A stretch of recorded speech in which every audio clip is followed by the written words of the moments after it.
दोस्तों step up SIP normal SIP के मुकाबले ज्यादा रिटर्न के साथ साथ कॉर्पस तैयार करके देने का काम करता तो है, लेकिन कितना गुना, चलिए एक छोटा सा कैलकुलेशन से समझते हैं। मात्र 1500 रुपए का एसआईपी अमाउंट लेते हैं, 10% स्टेप अप के साथ देखते हैं कि 25 साल में कितना कॉर्पस तैयार करके दे सकता है, और साथ ही साथ हम नॉर्मल एसआईपी के साथ कंपैरिजन भी देखेंगे और समझेंगे कि कितना गुना रिटर्न के साथ साथ कॉर्पस बना करके देने का काम करता है। तो चलिए पूरा कैलकुलेशन देखते हैं और समझते हैं। तो कैलकुलेशन के लिए हमारा एक्सेल शीट रेडी है। आप यहां पर देख सकते हैं कि हमने एसआईपी अमाउंट 1500 रुपीज मंथली का लिया हुआ है। रिटर्न हम 14% कम से कम लेकर के चलेंगे। मिलने के लिए ज्यादा भी मिल सकता है, कम भी मिल सकता है। हो सकता है कुछ लोग ऐतराज भी करें कि भाई 14%, 4% तो मिलना बड़ा मुश्किल है आज के डेट में। तो हम इसका भी प्रूफ देखेंगे लास्ट 10 इयर्स के रिटर्न के साथ साथ।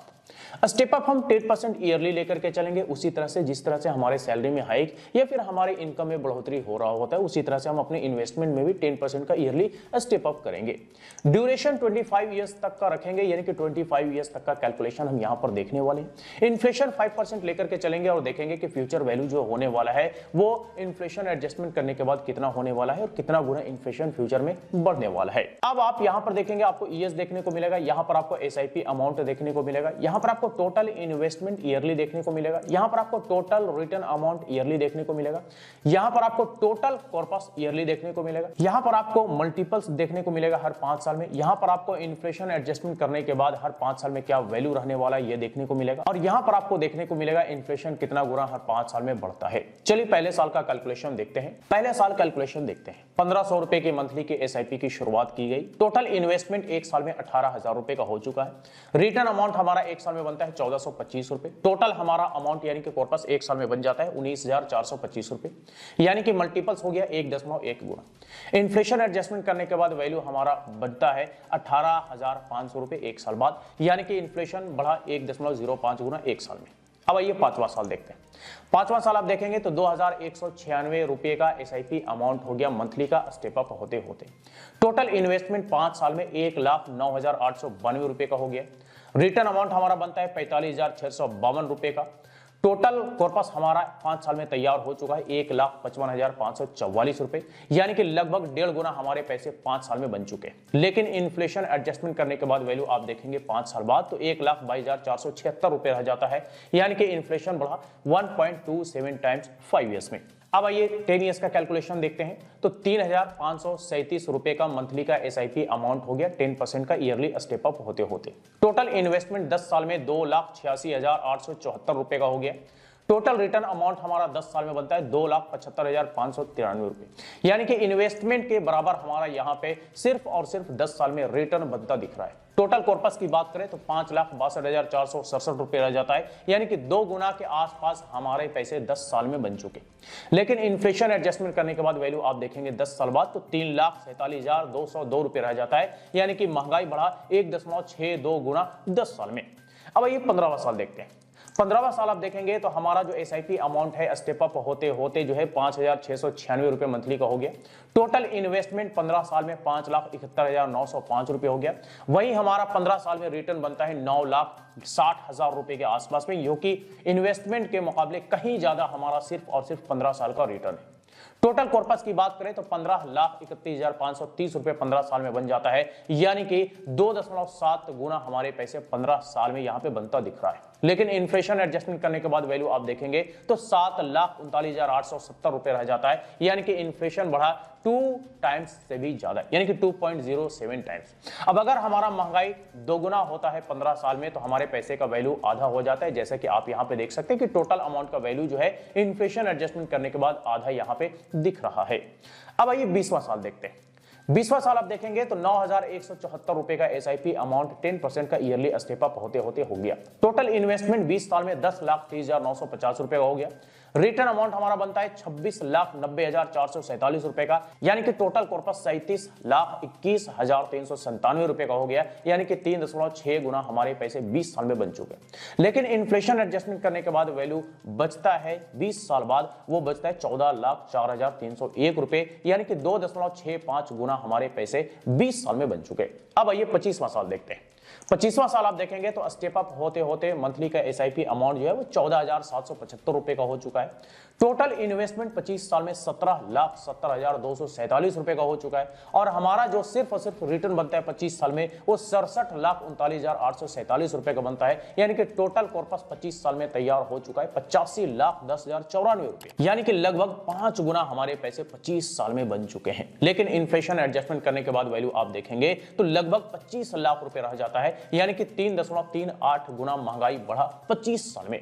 तो दोस्तों ये हमने यहां पे स्टेप अप एसआईपी का कैलकुलेशन तो देख लिया कि कैसे मात्र 1500 रुपए का मंथली का एसआईपी अमाउंट 10% का एनुअली स्टेप अप के साथ हम अगर 25 साल तक का इन्वेस्टमेंट कंटिन्यू रखते हैं तो 25 साल में हमारा जो है टोटल कॉर्पस लगभग 85 लाख रुपए का तैयार हो सकता है। यानी कि 25 साल में लगभग 5 गुना हमारे पैसे यहां पे तैयार होता दिख रहा है। तो ये तो हमने स्टेप अप एसआईपी का कैलकुलेशन देखा। अब चलिए नॉर्मल एसआईपी का कैलकुलेशन देखते हैं और उसके बाद हम कंपैरिजन करेंगे। तो ये हमारा नॉर्मल एसआईपी का जो है कैलकुलेशन रेडी है। एसआईपी अमाउंट सेम है, रिटर्न भी सेम है, स्टेप अप इसमें होता नहीं, ड्यूरेशन भी सेम है और इन्फ्लेशन भी सेम है। अब आप यहां पे लास्ट में देख लीजिए 25th ईयर्स का कि 25वां साल जो है 1500 रुपए का एसआईपी अमाउंट शुरू से आखिर तक कंटिन्यू है। टोटल इन्वेस्टमेंट 4,50,000 रुपए का 25 साल में हो चुका है। रिटर्न अमाउंट बनता है 36,40,917 रुपए का। टोटल कॉर्पस हमारा 25 साल में तैयार हो चुका है लगभग 41 लाख रुपए का, यानी कि 9 गुना से भी ज्यादा हमारे पैसे 25 साल में बन चुके। लेकिन इन्फ्लेशन एडजस्टमेंट करने के बाद वैल्यू आप देखेंगे 25 साल बाद टोटल अमाउंट का तो लगभग 12 लाख रुपए रह जाता है, यानी कि 3.38 गुना महंगाई 25 साल में बढ़ता है। तो अब ये जो डेटा है हम इसको कॉपी करते हैं 25 साल वाला और कॉपी करके स्टेप अप एसआईपी के नीचे जस्ट हम इसको पेस्ट कर देते हैं। अब हम यहां पे इजीली कंपैरिजन कर सकते हैं कि भाई स्टेप अप एसआईपी 25 साल तक के लिए किया गया, नॉर्मल एसआईपी भी 25 साल तक के लिए किया गया। स्टेप अप एसआईपी का एसआईपी अमाउंट जो है वो 10% का एनुअली स्टेप अप होते होते 14,775 रुपए मंथली का हो गया। वहीं नॉर्मल एसआईपी का एसआईपी अमाउंट शुरू से आखिर तक 1500 रुपए का रहा। टोटल इन्वेस्टमेंट की बात करें तो स्टेप अप एसआईपी का 25 साल में टोटल इन्वेस्टमेंट 17,70,247 रुपए का हो गया। वहीं नॉर्मल एसआईपी की हम बात करें इन्वेस्टमेंट तो 25 साल में 4.5 लाख रुपए का हुआ। रिटर्न की अगर हम बात करें तो रिटर्न 25 साल में स्टेप अप एसआईपी का बना 67,39,847 रुपए। वहीं नॉर्मल एसआईपी का रिटर्न बना है 25 साल में 36,40,917 रुपए। अगर टोटल कॉर्पस की बात करें तो स्टेप अप एसआईपी का टोटल कॉर्पस 25 साल में 85,10,094 रुपए हो गया। वहीं नॉर्मल एसआईपी का 25 साल में टोटल कॉर्पस 40,90,917 रुपए हो गया।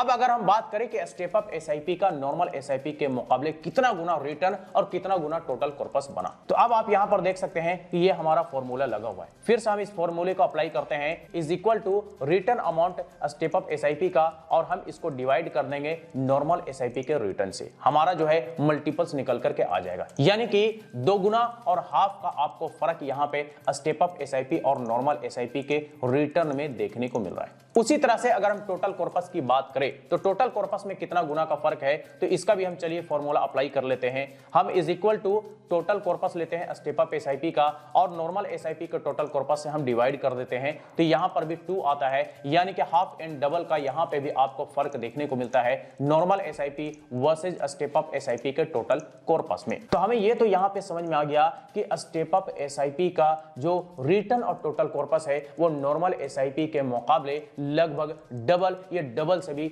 ज्यादा है। तो ये तो हमने यहां पे कैलकुलेशन देख लिया। अब चलिए 14% का पहले हम प्रूफ देखते हैं, उसके बाद टैक्स वगैरह माइनस करने के बाद इन हैंड अमाउंट देखेंगे। तो 14% प्रूफ के लिए हमारे पास यहां पे म्यूचुअल फंड का पूरा लिस्ट तैयार है। तो आप यहां पर देखेंगे तो आपको जो है पूरे म्यूचुअल फंड का लिस्ट देखने को मिलेगा। यहां पर आपको कैटेगरी नेम देखने को मिलेगा, यहां पर लास्ट 5 इयर्स का रिटर्न देखने को मिलेगा और यहां पर लास्ट 10 इयर्स का रिटर्न देखने को मिलेगा। यहां पर हमने लास्ट 10 इयर्स का रिटर्न में फिल्टर अप्लाई करके रखा हुआ है लोवेस्ट टू हाईएस्ट, ताकि हमें यह पता चल सके कि कौन कौन से फंड्स जो हैं वो पिछले 10 सालों में बेहतरीन रिटर्न यानी कि 14% से भी ज्यादा का रिटर्न देने का काम किया है। तो वो सारे फंड्स जो है वो ये हैं जो कि हाईलाइटेड सेक्शन में आप देख सकते हैं। तो दरअसल ये प्रूफ के तौर पे हमारा दिखाना मेन मकसद है, दरअसल कोई रिकमेंडेशन नहीं है। तो आप अपना इन्वेस्टमेंट जो है अपने रिसर्च के आधार पर करें, बेहतर होगा। तो ये हाईलाइटेड सेक्शन पर आप एक नजर डालिए और लास्ट 10 ईयर्स पर एक नजर डालिए। 14% आप देखिए लास्ट 10 ईयर्स का रिटर्न, 15% रिटर्न, फिर आप देखिए 16% रिटर्न, फिर आप देखिए 17% रिटर्न, आगे देखिए 18% रिटर्न, 19% रिटर्न, 20% रिटर्न, 22% रिटर्न। यानी कि ये लगभग 150 ऐसे फंड्स हैं जो पिछले 10 सालों से लगातार 14% से 22% के बीच एवरेज रिटर्न देने का काम किया है। तो भाई हमने तो कम से कम 14% लिया है, मिलने के लिए 22 भी मिल सकता है, 20 भी मिल सकता है, 18 भी मिल सकता है। तो इसलिए 14% पे हैरानी की बात बिल्कुल भी नहीं होनी चाहिए। अब ये जो हमारा टोटल कॉर्पस यानी कि total fund step up SIP का लगभग 85 लाख रुपए बनता है, दरअसल ये हमारा इन हैंड अमाउंट नहीं होता, बल्कि इसमें से टैक्स वगैरह माइनस करने के बाद हमारा इन हैंड अमाउंट बनता है। तो कितना टैक्स कटता है और कितना इन हैंड अमाउंट बनेगा, चलिए ये भी हम कैलकुलेट कर लेते हैं। तो सबसे पहले टैक्स के बारे में जान लेते हैं। तो अगर हम कोई शॉर्ट टर्म के लिए इन्वेस्टमेंट करते हैं और कैपिटल गेन होता है तो उस पर हमें एसटीसीजी टैक्स 20% का देना होता है। अगर हम कोई लॉन्ग टर्म के लिए इन्वेस्टमेंट करते हैं और कोई कैपिटल गेन होता है तो उस पर हमें 12.5% का एलटीसीजी टैक्स देना होता है। और ये जो आप यहां पर 25 साल तक का इन्वेस्टमेंट और कैलकुलेशन देख रहे हैं, दरअसल ये लॉन्ग टर्म का इन्वेस्टमेंट है तो इस पर हमें एलटीसीजी टैक्स 12.5% का देना पड़ेगा। तो 12.5% का माइनस करने के बाद हम जो है इन हैंड अमाउंट भी आगे देखेंगे। एलटीसीजी पर हमें 1.25 लाख रुपए का टैक्स में एग्जेम्पशन भी देखने को मिलता है, तो इससे ऊपर का जो भी प्रॉफिट बनता है उसी पर ही हमें टैक्स देना पड़ता है। इसके अलावा मामूली से एक्सपेंस रेशियो होता है, ये भी हमें देना पड़ता है। कई सारे फंड में एग्जिट लोड भी देना पड़ता है, कई सारे फंड में नहीं देना होता है। तो ये सारा डिटेल्स आपको आपके फंड के डिस्क्रिप्शन में देखने को मिल जाएगा। अब चलिए टैक्स वगैरह माइनस करते हैं और देखते हैं इन हैंड अमाउंट। तो इसके लिए हम ले लेंगे यहाँ पे टोटल प्रॉफिट अमाउंट, क्योंकि टोटल प्रॉफिट अमाउंट यानी कि टोटल रिटर्न अमाउंट में से ही हमें टैक्स देना होता है। तो टोटल प्रॉफिट अमाउंट यानी कि टोटल रिटर्न अमाउंट हमारा बनता है 67,39,847 रुपए स्टेप अप एसआईपी का। हमने ये टोटल रिटर्न अमाउंट यानी कि टोटल प्रॉफिट अमाउंट यहां पे ले लिया। अब क्या हमें टोटल प्रॉफिट में से सीधे 12.5% का टैक्स देना पड़ेगा? तो नहीं, क्योंकि जैसा कि हमने यहां पे अभी बात किया, ये देखा कि भाई एलटीसीजी में हमें 1.25 लाख रुपए का गवर्नमेंट में जो है वो टैक्स में एग्जेम्पशन करंटली दे रही है। तो ये भी हम माइनस कर देंगे, माइनस करने के बाद ही हमारा टैक्सेबल अमाउंट निकलेगा। तो अब ये माइनस करने के बाद हमारा टैक्सेबल अमाउंट बना 66,14,847 रुपए। अब इस पर हमें एलटीसीजी टैक्स 12.5% का देना पड़ेगा, जो कि बनेगा 8,26,856 रुपए।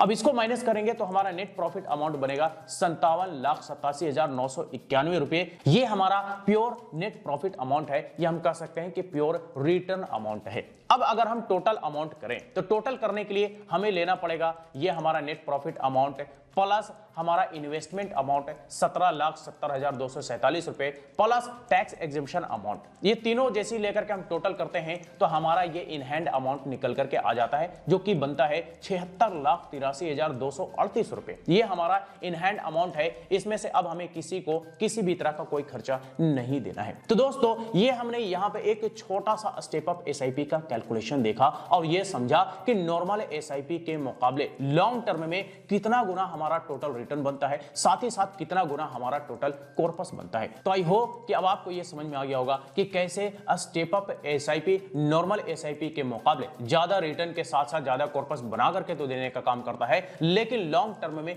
कितना गुना बना करके देने का काम करता है, यानी कि 25 साल में कितना गुना टोटल कॉर्पस और टोटल रिटर्न बना करके देने का काम करता है। दरअसल ये हमने इस कैलकुलेशन में देखा और समझा। तो चलिए आज तक के लिए इतना ही। इससे रिलेटेड अगर फिर भी कोई सवाल हो, क्वेरी हो तो आप हमें कमेंट करके पूछ सकते हैं। फिर मुलाकात होती है किसी नई वीडियो के साथ, तब तक के लिए बाय बाय।